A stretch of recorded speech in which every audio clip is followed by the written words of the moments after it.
வணக்கம் பிள்ளைகளே. நாம இன்னைக்கு என்ன பாடம் பார்க்க போறோம்னா கரிகாலன் கட்டிய கல்லணை. கரிகாலன் கட்டிய கல்லணை. கல்லணைன்னா என்ன அப்படின்றத இப்போ முழுசா பார்க்க போறோம். அதாவது நம்ம இயற்கை மூலமா நமக்கு வரக்கூடிய மழையானது வீணாக சென்று கடலில் கலக்கப் போகிறது. அதற்கு தடுப்பணை கட்ட வேண்டும். அந்த இயற்கையாக பெய்யக்கூடிய மழையை பாருங்க.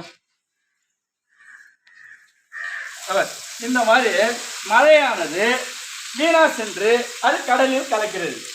அதை விவசாயத்திற்கு பயன்படும்படி அணையை கட்டுவதற்காக நம்ம சோழ மன்னர்கள் தலை சிறந்த கரிகாலன் என்பவர் அணையை கட்டினார். அந்த அணையை பற்றி பார்ப்போம். இப்போது கரிகாலன் வரப்போகிறார்.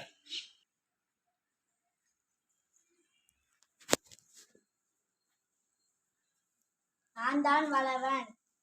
என் சிறப்பு பெயர் கரிகாலன். என் தீ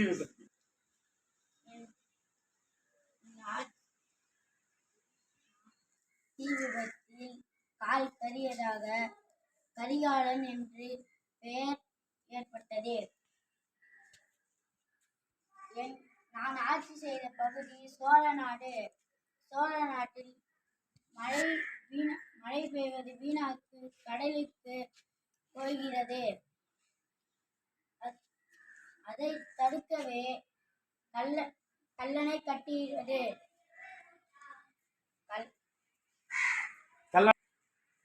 தமிழ்நாட்டின் நெற்களஞ்சியம் தஞ்சாவூர்.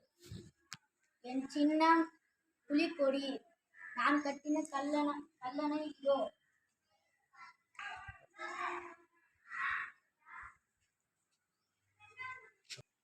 இங்க பாருங்க பிள்ளைகளா, இப்போ மழை எவ்வாறு பெய்கிறதுன்னு பாருங்க. இந்த மழை பெய்கிற தண்ணியெல்லாம் நம்ம என்ன பண்றோம், கரிகாலன் கட்டிய கல்லணையில தேக்கி வைக்கிறோம். இப்ப தேக்கி வச்ச மழை நீரானது எவ்வாறு வெளியே வருகிறது பாரு. இங்க பாருங்க, தேக்கி வச்ச மழை நீரானது அணையை திறந்த உடனே எவ்வாறு வெளியே வருகிறது பாருங்க. ஊத்துமா தேக்கி வைக்கப்பட்ட நீரானது இப்ப அணையை திறந்த உடனே வெளியே வருகிறது. இப்போ இதன் மூலமா அணை மூலமா தேக்கி வைக்கப்பட்ட நீரானது நமக்கு தேவைப்படும் போது திறந்து பாசனத்துக்கு பயன்படுத்துகிறோம். அதற்கான பயன்பாட்டுக்கு தான் நமது கல்லணையை கட்டிய கரிகாலன். அவருக்கு ஒரு வாழ்த்து சொல்லுங்கள்.